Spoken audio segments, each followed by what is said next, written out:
Welcome to the Daily Horror Habit Podcast. I'm your host, Jay Krieger, bringing you daily reviews of current and classic horror movies for your twisted pleasure. Be aware that these reviews and discussions may include spoilers. And as always, I hope you enjoy. Thank you so much for coming to our little group. Thank you. This is a good bite. Lots of chocolate chips. Oh, what?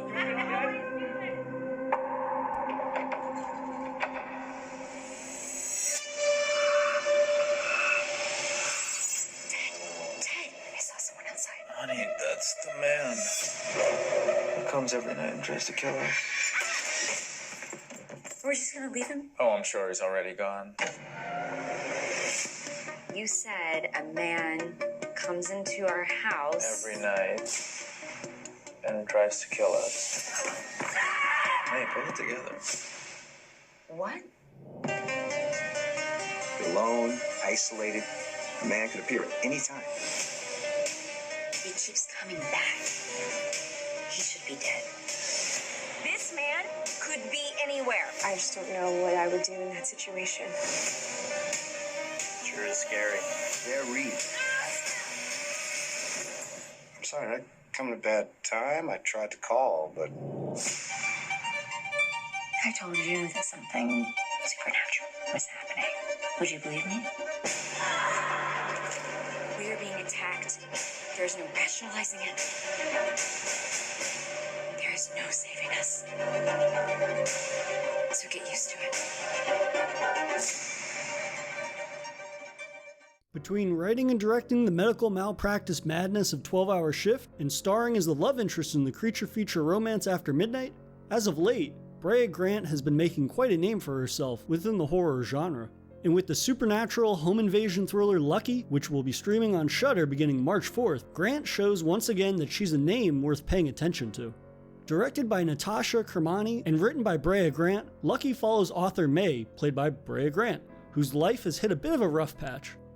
Her last book didn't sell as well as her last, and her relationship with her husband Ted is on the fritz. And to make matters worse, May wakes in the middle of the night to a masked man standing in her yard. She wakes Ted, but rather than him being alarmed, he simply rises, picks up a golf club, and matter-of-factly states, "That's the man who comes every night and tries to kill us." This is the premise of Lucky, which turns the traditional home invasion premise on its head by incorporating a time loop of sorts. Ted gets the drop on the intruder, striking him in the head, but then the intruder's body is gone. Did he escape, or did he disappear? While May has countless questions such as why is Ted so calm about this entire ordeal, or why are the police so blatantly unhelpful, and just who is this masked man, the reality of her predicament sets in. She is on her own. Literally and figuratively. Between Ted and the police's seemingly being purposefully uncooperative in explaining or listening to May, a paranoia begins to set in. Perhaps there are unseen forces at work here. Do characters know more than they're letting on? Or are they all just pawns being moved by an unseen player? These questions continue to swirl and circulate, and not helping matters, May and Ted get into yet another fight, and this time, Ted leaves the house. And then, the mystery man returns. What entails is a fight for May's life, resulting in her throwing the intruder down a flight of stairs in which he breaks his neck. And yet again, just as the evening before, the intruder's body suddenly disappears. May finds herself falling into a cycle of defending her home night after night alone while attempting to uncover why this is happening to her. And after a few evenings of watching May fight for her life, it becomes very clear that the why of her predicament isn't necessarily the point of Lucky's narrative. Lucky delivers numerous gratifying scenes of Brea Grant kicking the mysterious man's ass, these instances playfully shifting the female protagonist versus killer antagonist power dynamic on its head. It also becomes clear that the film's premise and violence primarily serves as a feminist dissection of the realities of being a woman in what is a constantly threatening man's world. If you're looking for a definitive explanation for why this is happening to May, you're going to walk away from Lucky pretty disappointed. The film's premise is largely a metaphor for the reality that women are constantly in danger no matter where they are or the lengths of precaution they take. The mysterious man who appears every evening serves as the boogeyman depiction of the film's messaging. I mean, it isn't exactly a coincidence that the killer's transparent mask, obscures his face just enough to hide his defining features, meaning, other than being male, it could be anyone under there.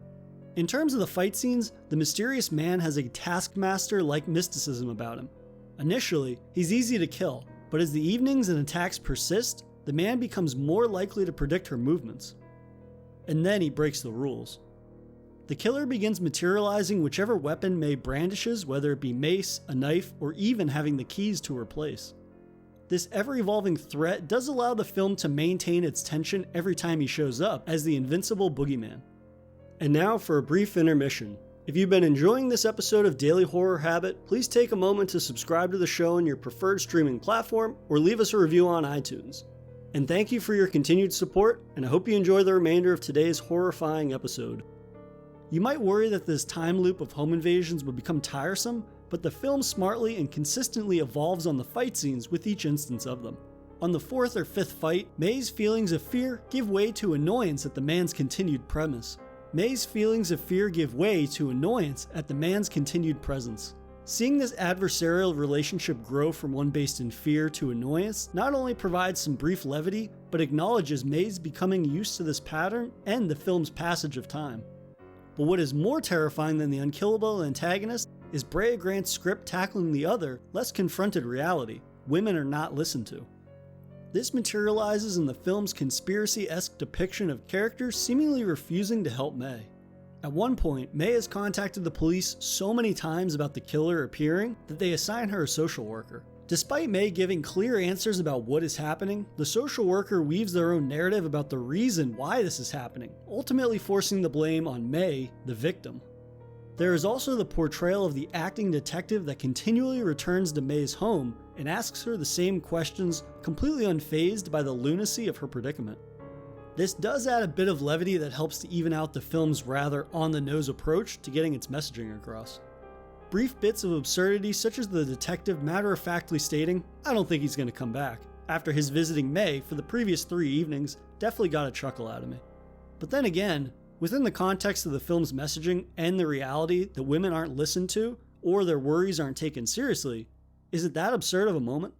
This sentiment comes to a head in one of the most memorable moments of the film, in which May is being treated by numerous emergency personnel. As a medic takes her vitals, she is simultaneously berated with numerous questions from a crowd of cops, medics, and social workers, none of whom are listening to her responses. It's an uncomfortable moment and one that drives the film's messaging home. It's just that the film's handling of this important messaging isn't exactly nuanced. The film's messaging gets somewhat muddled given the film's handling of balancing its social commentary and supernatural narrative. It isn't that the film ends without giving a definitive answer as to the why behind May's predicament. I really don't have a problem with ambiguity. But, given a majority of the film is spent with May attempting to uncover the mystery behind the why, it almost feels like wasted effort. This results in the messaging not being seamlessly injected into the narrative. Rather, the messaging is the narrative. There are also elements that I found to be distracting from exploring the actual messaging of the film, given it is the actual drive of Lucky. For example, there are inconsistent rules to the supernatural world that seem to lack any real meaning on the outcome of her predicament, and thus are distracting. There's an end sequence where May finds herself in a parking garage and sees countless other women being attacked by their own mystery man. While this is visually haunting, the only problem is it continuously breaks the rules of the film's world. Why are all of these women being attacked appearing only now to May? Why didn't one of the characters who appears in this scene believe May earlier in the film? While Lucky may not be constructed to learn the why of what is occurring, the inconsistency in the ways the film's world operates feels heavy-handed, dispelling any illusions that scenes aren't constructed solely to explore the messaging rather than organically playing out within the film. While the film's handling of its messaging feels somewhat messy, the longer it goes on, Lucky does provide an entertaining remix to the home invasion template. So be sure to check it out on Shudder when it arrives on March 4th. And that'll do it for another episode of Daily Horror Habit, and I'll see you guys tomorrow for another Daily Horror Movie Review. If you enjoyed this episode, please subscribe to Daily Horror Habit on your preferred streaming service, and follow the show on Instagram at Daily Horror Habit and on Twitter at Daily Horror Pod for episode updates. Thanks again for listening, and I'll see you guys next time.